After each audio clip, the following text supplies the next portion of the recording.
తాజా అంశాన్ని చూస్తున్నాం. కర్నూలు జిల్లా మంత్రాలయం మండలం సుంకేశ్వరి గ్రామంలో అతిసారం ప్రబలి 4 ఏళ్ల బాలిక మృతి చెందింది. 40 మంది బాధితులు ఆసుపత్రిలో చేరారు. మరింత సమాచారం మా ప్రతినిధి శ్యామ్ అడిగి తెలుసుకుందాం. శ్యామ్, చెప్పండి, సుంకేశ్వరి గ్రామంలో అతిసారం ప్రబలడానికి కారణాలేంటి?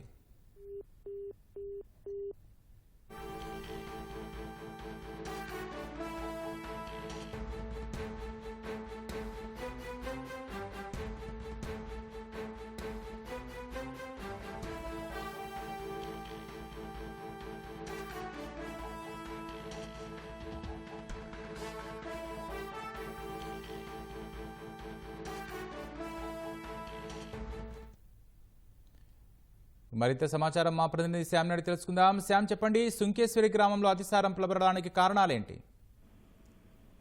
రాకేష్, ఇవాళ ఉదయం 4 ఏళ్ల చిన్నారి జ్యోతి ఈ అతిసారంతో మృతి చెందింది. దీంతో గ్రామంలో విషాద ఛాయలు అలుముకున్నాయి. అయితే గత 4 రోజులుగా కుళాయిల్లో కలుషిత నీరు వస్తుందని చెప్తున్నారు. అయితే నీరు గలీజ్ గా ఉండడం, అదే నీరు విధిలేని పరిస్థితుల్లో తాగడం వల్లే గత 4 రోజులుగా ఈ అతిసారం ప్రబలిందని చెప్తున్నారు. అయితే ఈ 4 రోజులుగా కొంతమంది వాంతులు విరేచనాలు కావడం, సమీపంలో ఉన్నటువంటి మంత్రాలయం ఆసుపత్రి, అటు ఆదోని ఆసుపత్రికి తిరుగుతుండడం, మరికొంతమంది పక్కనే ఉన్నటువంటి కర్ణాటక రాష్ట్రంలోని రాయచూరు ఆసుపత్రికి కూడా వెళ్లారని చెప్తున్నారు. దాదాపు 40 మందికి పైగా వాంతులు విరేచనాలతో బాధపడుతూ ఆసుపత్రుల్లో చేరినట్లుగా చెప్తున్నారు. అయితే ఈ 3 ఆసుపత్రులు, ఆదోని, మంత్రాలయం, రాయచూరు ఆసుపత్రుల్లో వీరు చికిత్స పొందుతున్నట్లుగా తెలుస్తోంది. అయితే ఇప్పటికే బాలిక జ్యోతి చనిపోవడంతో గ్రామంలో విషాద ఛాయలు అలుముకున్నాయి. మరెంతమంది చనిపోతారు అని చెప్తున్నారు.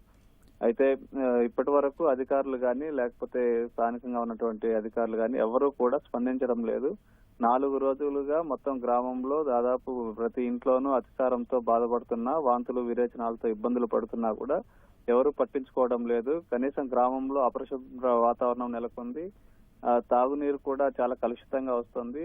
వీటిని పరిష్కరించాలని గ్రామస్తులు అధికారులను కోరినా కూడా ఎవరు స్పందించడం లేదని గ్రామస్తులు ఆరోపిస్తున్నారు. ఇప్పటికైనా అధికారులు వెంటనే స్పందించి తక్షణం తమకు మంచినీరు ఇవ్వాలి, తమ గ్రామంలో ప్రబలిన అతిసారాన్ని అరికట్టాలని గ్రామస్తులు కోరుతున్నారు.